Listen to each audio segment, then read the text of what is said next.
Welcome back from the break. This is KTN Life and Style Inspiration Monday. Here, this segment is called Perspectives, where we talk about issues affecting you. And today we're talking about what do the youth want 2020, this year? What is it that you want? Let us know on the hashtag KTN Life and Style. Ni nini mnataka? Tuambie. Before the break, we were talking to Brian and Gitonga about the opportunities that are out there. And they're doing the same thing, just different sort of in a way, because Gitonga here is advising the youth on how to spend, how to save, where to start. And Brian is giving opportunities to the youth out there. And you've had opportunities a lot. So guys, in terms of leadership, you at some point have had in school an opportunity to be a leader. How would you say it was? I'd say leadership is not something you're born with. It's something that you develop depending on who your friends are, because they always say, show me your friends and tell you who you are. It's been quite a challenging journey because at first you have to discipline yourself, and there's what people out there expect of you. There's what you'll do and people will ask, hey, Brian has done that. Even Brian can do that. So once we get such incentives, they drive us and they make us become better people. And I'd say through that, I've been able also to gather the confidence and to be a voice of the youth, because we realize, you see, at the end of the day, we have generations are transitioning. And like the youth back in the days, we used to sit with the elderly and the elders, not the elderly, but the elders, and they were to guide the young men on what to do and how life is approached. But in our transition, it has come to a time when our elders who are supposed to direct us, maybe they sideline themselves from us because maybe of the discipline and character and attitude. So once we get the opportunities, we need to maximize, because still the old days were gold, and we just need to go back and mine what that gold was. And through that, we've been able to also groom so many people, and it all starts with a belief. You just believe that you are a leader. You believe you can initiate change for the generation, and you run with it, and also be resilient, because at times you'll face challenges, and those challenges that won't break you are the challenges that will make you the person and the good leader that you are. And I'd say that comes also with the discipline, as you mentioned. Discipline from your personal appearance, discipline to where you go, who you talk to. And as you discipline that, you also discipline the ideas you develop, the music. If you're an artist, what articles do you write? What is the content of music that you produce? If you're a producer, how do you lead your people? Can they not? And leadership is always very much notable. It's notable. You don't have to speak it. You can always look and see, wow, that's a leader. And as you discipline yourself, you realize that this is also going to transition even in your finances, because you'll find you have started disciplining even how you spend. On what do you spend? Do you spend to make people happy, or do you spend to help people? You see, this is two different things. There are those people who can maybe go and buy you something just to make you happy, but they've made you happy for today. Have they helped you for your tomorrow? So as you grow, it's a journey growth that has to be consistent, because as you grow, you start realizing, I would have done better yesterday, and because I've realized I made a mistake, let me do it better today. And that has led me to a point when I've realized that even once you discipline yourself, the disciplined people who have gone beyond you, you will start attracting them, because they'll see something different. You have a different way of thinking from other people. And one wise man always said, I've been able to get this far because I've had the opportunity to step on the shoulders of the great men who have gone before me. If you step on the shoulders of a great person, you'll see farther than even they are able to see. They'll impart you with knowledge, and this knowledge will transition into wisdom, and that will help you build up on your character. Okay. Brian is talking as an individual. You have the discipline, you've had the opportunity to get to where you are. Gitonga, maybe you can tell us, do you think the youth, the majority of the youth out there are disciplined enough to be leaders? And in terms of like politics, do you think they can be trusted, because we have a few youth who are already in politics and some are involved in scandals, people out there thinking they're stealing, and there's not much of a change being made. Yes, as my colleague says, leadership is more of a discipline, yes. and leadership is groomed over a period of time. And I think, for me, I would say the aspect of young people being leaders boils down to the moral fabric of our society, what our society has been, what, as he's saying, what the past was, what our parents, the environment that they grew up on is very different from what we are currently experiencing as young people. The world is now a global village, and it's very dynamic, and we can attest that generation from generation, the aspects of what defines who we are has really changed. For example, if you look at in this country right now, people worship people with money. It doesn't matter how you got that money, people worship people with money. So it boils down to the moral fabric. And towards the end of last year, there was the Wajinga Nyinyi that was really trending a lot towards the end of last year. It boils down to us making a deliberate decision as the young people to change what people think is what defines us at this particular time. What I would say is we have a few youth that have taken that responsibility. And you see, the change that has been there has been detrimental to the young people.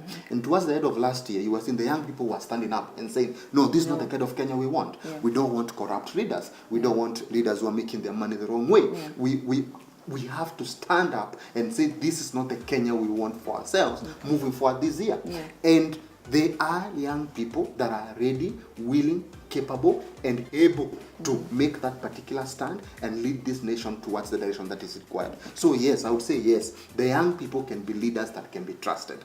But it boils down to, can we be able to change the moral fabric? The generation that we've had has taught us that has become corrupt because of what we've been able to see in the global village. But we have seen the effects. And the young person of today is seeing the effects of what we think is cool. You see, what you see on TV or what you see other people doing, you think is cool. But people are saying that we thought was cool is no longer cool. And it's actually affecting us. And there are young people that are standing up. And we are there, and we would want to be able to lead our young people. We would want to change the culture at the civil service. We would want to change our economy. We would want to change the way people view us. We would want to change the style of leadership that is supposed to be brought therein. And as he says, it's about merging our dynamism as a young people and also bringing together the conservatism of the old people. Once you bring these two together, then you are able to have leaders that are able to lead this country to its Vision 2030. Brian, do you think the opportunity there, especially in terms of our government today? Yes, the youth are standing up. We have King Kakahu and Juliani and many others before. But like, let's say, for instance, Juliani, he sang about it, Eric Wainaina, and then it sort of just is washed away somehow. Do you think the older generation, especially in the government, are ready to pave way for now the youth to come in and make change in order for us, even as the youth, to trust our youth leaders? Because at some point, I feel like the youth and the older generation, especially in power, then the youth end up being merging with the older ones and doing what they're doing. Like, kama ni kuiba now. Someone came into politics saying they're going to make a change. Alafu wakiingia now, they realize it's a dirty game. It's not about making that change. And then they're somehow they just end up gelling with the older generation. But anyways, do you think the older generation is ready to pave way for the youth? I think the older generation is ready to pave way for the youth, but I'd say also most of us, we complain a lot that we don't have the right leaders. And we end up being submerged in that ocean of we don't have the right leaders, and forget, once you notice that we don't have the right leaders to lead us, what are you doing about it? Are you developing yourself as a leader? Are you looking to become the next leader that the people are lacking? So it's a matter of taking a personal responsibility as a person. And once it starts with you, that you identify this leadership is not the right leadership. It needs to be like this. and you start training yourself to be a leader, you'll find out that even once the time to make the decision comes, you'll make the right decision because you took as a self-responsibility and you thought about your future, you thought about someone else. I'd say, it's always expected that once you put one rotten egg in a tray of 10 fresh eggs, it might end up spoiling all the rest. And that's very true. So I think we need to start also filtering out. By now, youth, we have the ability, and also with the great men who have gone before us, great business people that we can always learn and mentor. We can always pick the best traits from them. Because at the end of the day, if we don't change this, even our nation will suffer. And once our nation suffers first, even the entire world will suffer. Because if Kenya out there is portrayed as a nation that is corrupt, and whenever grants maybe are given, whenever money is given to help the people, it just ends up to the pockets of people. Even investors will not be willing to come invest in our country. So how can we change this as the youth? How can we change this as the great men who have already gone before us and who have seen where Kenya went wrong? Because I believe Kenya so far we are doing well, but we can get better. We just need to accept that yes, it's true that we are not in the right direction, rather we are not in the wrong direction. We are just in a point of transitioning. And for a proper transitioning to happen, this has to culminate down from the smallest child to the eldest person. And there need to bridge that gap. Just, you see, I always tell people, most of the students, we lacked opportunities because we went to boarding schools. And once you go to boarding school, you don't even have access to maybe what is going on there. For example, I went to a boarding school. In that boarding school, we didn't have the opportunity to watch news and know what is current. And it's within a gap of 4 months. So 4 months in school, you don't know what is going down. You go to ask a child who is in maybe class 7 or even Form 3 or even someone who is transitioning this year to Form 4. What is the BBI about? They don't know. Yet these are the leaders for tomorrow. So I think there are so many loopholes that needs to be filled up from the early generation as they come to school, and give them opportunities, let them know things. I believe even that BBI should have been designed, should be taken as a lesson in the high school, because these are the leaders we expect tomorrow. And they will not know not unless they learn. Let them take it as a lesson. Enough of learning history of years ago while we are transitioning into a world full of opportunities, and demands you to do research, demands you. I was having a chat with one of my directors. He was lucky to go school to do his master's in the University of Leeds. He was telling me that he learned about 5G in 2010. Yet 5G, even in our country, it's something that we've not yet transitioned. Most people who are doing IT, they don't know about it. Yet these people in the Western, they're always ahead. So how do they get ahead? It's because once they get the idea, it's streamed down to the students, because this thing, the BBI is not meant to benefit the people who are currently in power, but it's meant to benefit the young man there who is looking for a job, the young man there who is looking forward to have a bright future. Yes, I think he's raising very good points, that information is very key for people to be able to make decisions that will be able to inform what kind of leadership opportunities they should be able to have. I'll speak to the Arab Spring that we've been able to have. It was informed by when the middle class grew in Egypt and in Syria, you saw a lot of riots.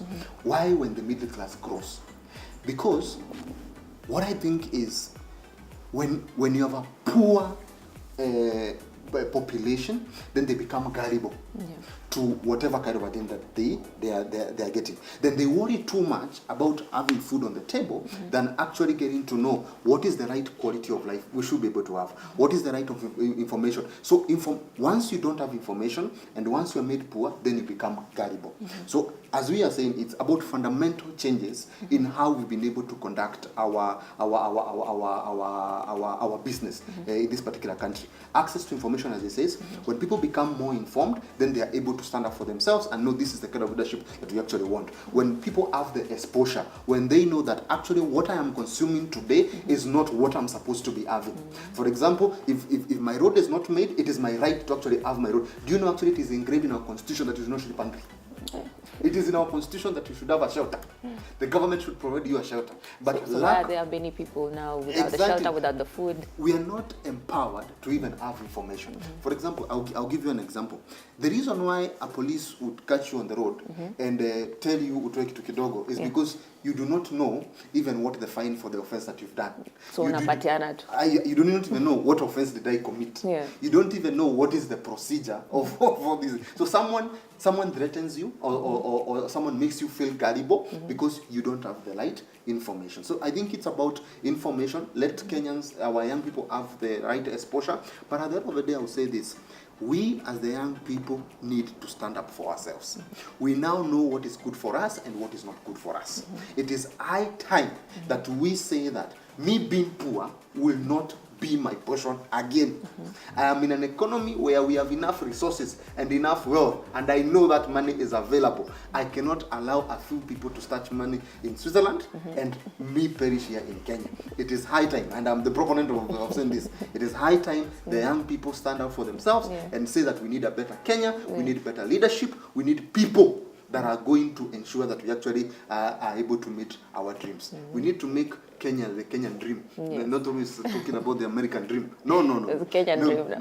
There is a Kenyan dream, and I know I can make it in Kenya. But those few individuals that are making sure that I don't meet that particular dream, it is high time that we stand up to them. That is what I would tell my young people in 2020. Let us stand up, let's stand up for ourselves, and let's ensure that we actually meet these opportunities. So Brian, years to come, do you feel that the youth have hope? Yes. That we are the ones who are going to rule then? Yes. Yeah, I think there's plenty of hope, because at the end of the day, we live in a transitioning world that it's natural to grow old and it's natural to die. Yeah. Just the same way it's natural to breathe. So either you take the responsibility now, and once if you fail to take the responsibility now, time will catch up with you. Because if we fail to groom the right leaders who are supposed to take those positions, time will come that it will now demand those positions to be taken away from people. I believe if we don't take responsibility, it might come a time that everyone is running around. Where can we get a cabinet secretary to head this department? And they ask who is willing to fill in this position. But because of the mess that we allowed to happen, everyone doesn't want that. Because people also think that leadership is easy. I always respect those leaders once we see them, the CSs, the ministers and the governors. Most and people the actually senators. think it's They just actually about do money. a lot of work. And I think also I think they get into kind of a culture shock, because they get there to those offices with too much expectation, only to get there and find the people who went before them, they have messed a lot of things. And they try fix them, and also having the pressure, everyone is watching, everyone is on social media nowadays trying to attack you and asking you, what have you been able to do for us? And everyone is trying to look for your number. You get there, and some of them, since they were not well groomed, they end up breaking down. They end up breaking down, they start misbehaving even publicly. They start drinking, chewing. We've seen them in public. It's not because they lack the qualities, it's only because they were not luckily groomed. Because if we have this leadership, and we have this the current maybe government maybe to say, we have some which tend to stand out, and we have some that are average, and we have others who perform maybe below average. Why is it that we have those that stand out? It's because maybe they've been properly groomed. And I believe there's much potential for the youth. There's much hope in this nation, because travel to the world. Everyone loves Kenya.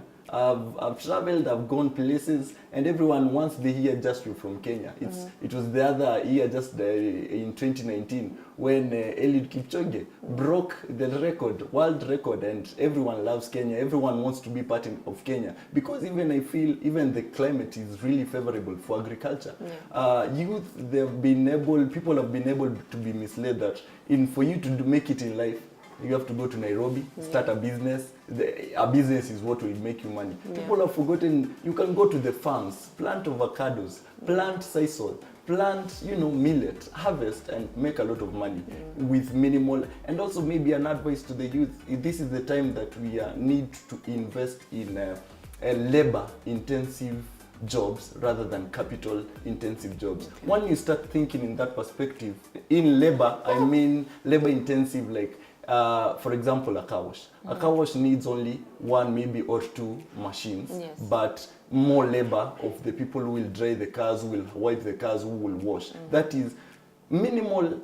In capital is demanded to start the business and more labor is needed. But at the end of the day, you're making a lot of money. Most people believe for me to be prosperous, I need to have a lot of money to invest and buy furnitures. But you see, also I always tell the leaders, the mistakes that we do now, they might not add up now, but in future they will add up. You'll steal money from the public, you'll go build houses, and 10 years from now, you might not have clients to occupy those houses. So instead of doing that, let's put money where it's supposed to be. And I believe that's the best thing actually we're doing with Ajiri, because late last year in 2019, before we broke for the December holidays, we interviewed over we only wanted like 100 youths to work in those 10 specific centers. We interviewed all the people who showed up for the interview, there were over 1,000. Wow. So we had 4 days having a panel of 20 people interviewing all these people. And now we've been able now to deploy them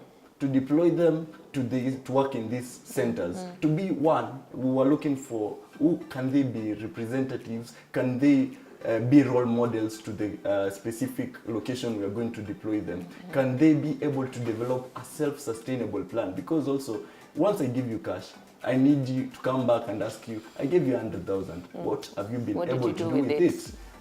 Did you just go and spend it, or have you been able to multiply it? Well, if you've made profit, have you been able to open also an opportunity for another person? And I believe before the September of this year, we need to have trained 24,000 new skills. And right after training, also we find where can we deploy them. So as we have now, we've crossed over from the problem of trying to locate the skill and labor. We are now thinking on how can we develop opportunities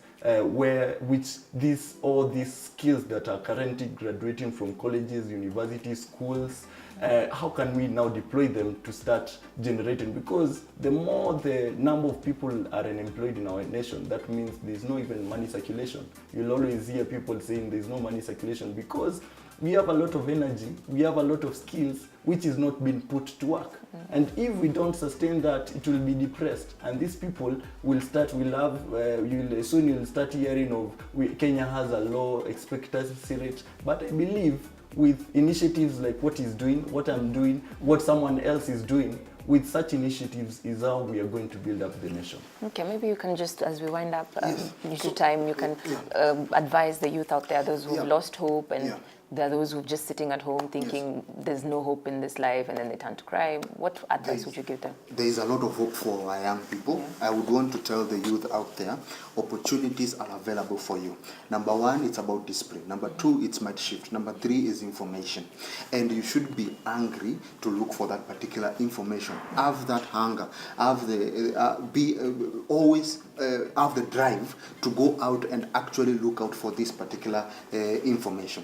As I wind up, there are key metrics that determine the success of a country and the increase of the GDP. Number one is a very stimulated economy. There is money in circulation. People are actually generating income. Then number two, you look at how are you able to improve household incomes. Household incomes, the family is the unit of development.